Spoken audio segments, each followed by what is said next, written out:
Okay. Thank you to the media. Welcome to the South Dakota State crew. We will start with Coach Aaron Johnston. Coach, if you would make an opening statement, and then we will open up to the media for questions for Coach and the players. Again, friendly reminder to the media, submit all of your questions via the chat function. Identify yourself and your affiliation, and we will get through as many as we can in the allotted 10 minutes. Coach?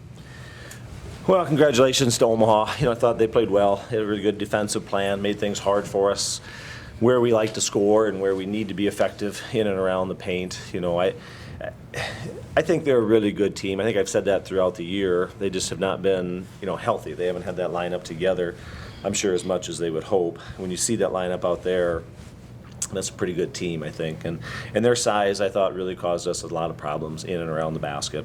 We probably didn't make enough jump shots to really get ourselves going, and then we started pressing a little bit and created some turnovers that aren't necessarily characteristic either. So I just thought they played really well. We didn't respond, I think, to kind of what they were doing in a way that was effective. But good win for them, and something we'll just have to try and move forward from, because it's a disappointing loss for us. Certainly I don't feel like we played our best basketball, and you want to be doing that this time of year. So a very disappointing loss, but a good win for Omaha. Thank you, Coach. With that, we'll open up for questions from the media through the chat function within Zoom.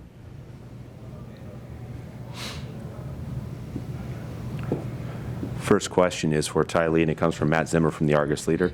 How much of the offensive struggles would you attribute to things Omaha did defensively, and how much do you feel like it was just mistakes or not shooting the percentage you normally do?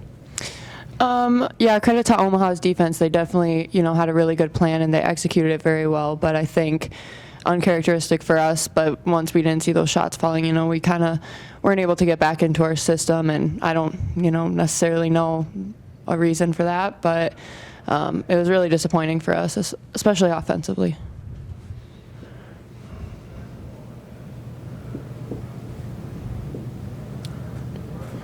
Next question is for Paiton, also from Matt Zimmer from the Argus Leader. What prevented your team from making a run? Was it difficult to create a sense of urgency today?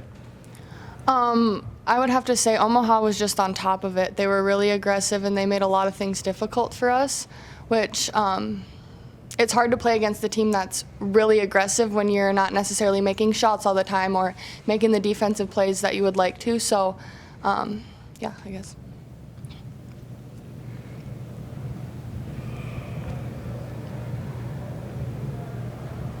Media queue is open.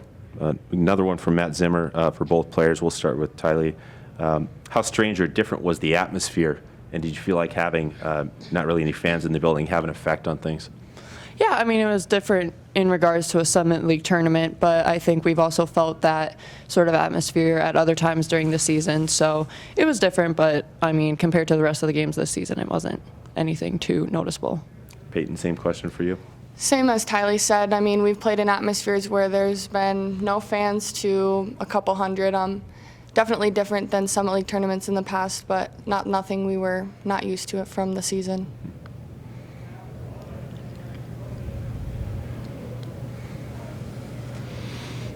Media queue is open. Again, reminder to identify yourself and your organization.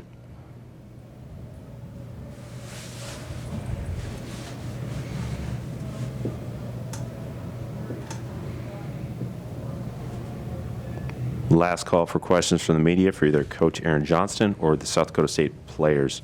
We've got another one from Matt Zimmer. We'll direct this to Coach. You still have a very good chance of going to the NCAAs. Will it be hard to get refocused for another game? For a couple days here, this will be tough, and I'm sure it'll sit with us. I still think Omaha played well with what they wanted to get done.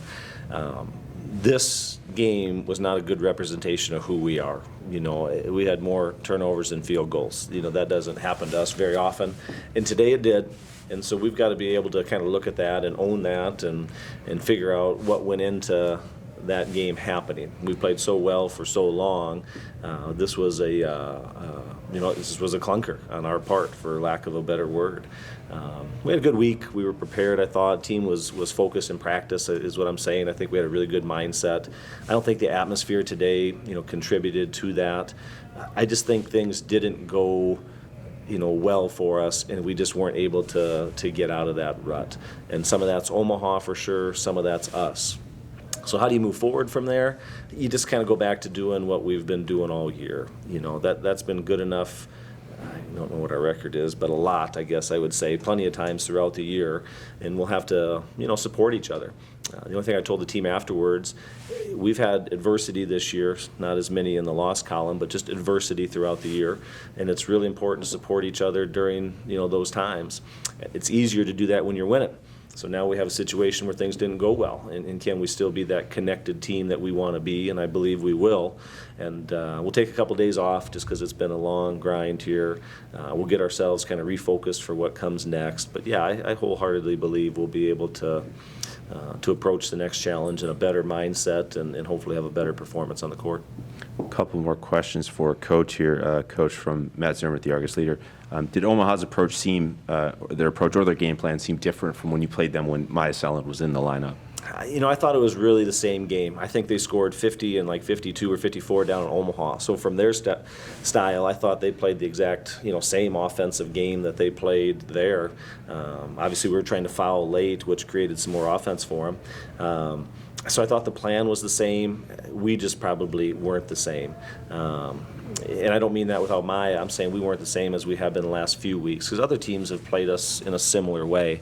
But I'll say this, their front line is big, long, athletic, and they cause problems for every team they play when they're all healthy and on the floor, which, again, just hasn't been as consistent this year.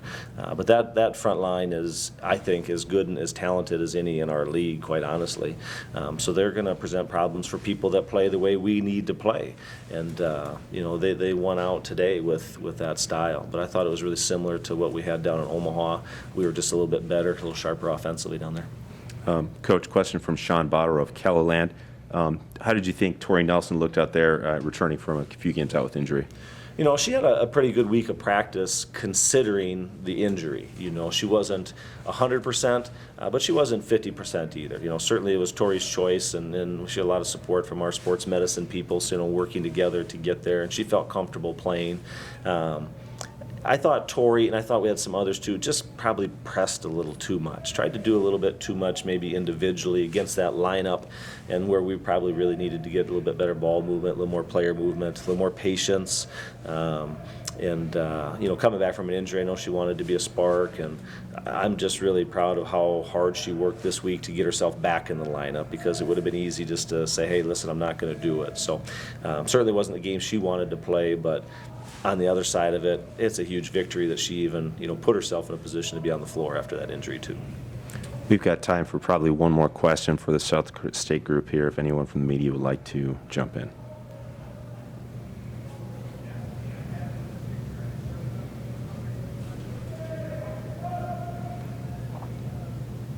And with that, thank you, Coach and athletes. Thank you. That concludes the first post-game press conference session today. Game 2 of the tournament is at 2:45 p.m. We will be back following that game with comments from both the winning and losing teams from the